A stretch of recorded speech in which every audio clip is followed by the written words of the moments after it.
Hi friends, very good evening అందరికీ.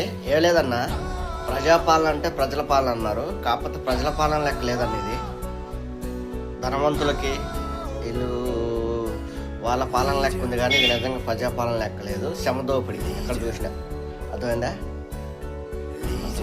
ప్రతి ఒక్క సాట చూసినా ఎవరిదైనా శ్రమదోపిడి. మరి రాబందుల లెక్క కాడికి ఎక్కువ తయారైపోయారు. దీన్ని ప్రతి ఒక్కలా గమనించండి. కాంగ్రెస్ పేదల పక్షాన్ని నిలబడే పార్టీ. అసలు మరి ఇంత మార్పులు ఎందుకు వస్తున్నాయో అర్థం కావట్లేదు. కాంగ్రెస్ పెద్దలు ఇకనైనా దీని మీద దృష్టి సాధిస్తేనే మనం వచ్చే ఎన్నికల్లో పోయి మనం ఓట్లాడగలుగుతాం. మీరు ఇలాగే నిమ్మక నీరెక్కినట్టుంటే సాప్ కింద నీరు లెక్క చేజారిపోవటం ఖాయమన్నా. ప్రతి ఒక్కరు గుర్తుపెట్టుకోండి, ప్రజల కోసమే కాంగ్రెస్ ప్రభుత్వం ఉంది. పేదల ప్రభుత్వం అంటారు కాంగ్రెస్ అంటే. మరి కాంగ్రెస్ వచ్చాక ఈ వ్యవస్థ దొరల వ్యవస్థ లెక్క నడుస్తుంది. ఏందో మరి అర్థం కావట్లేదు.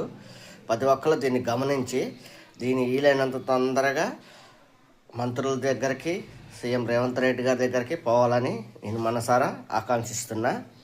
ఈ శ్రమ దోపిడీకి వీటికి అడ్డుకట్టగా వేయాలన్నదే ఒక లక్ష్యం. అర్థమైందా? త్వరలో ఇవి జరుగుతాయి పక్కాగా.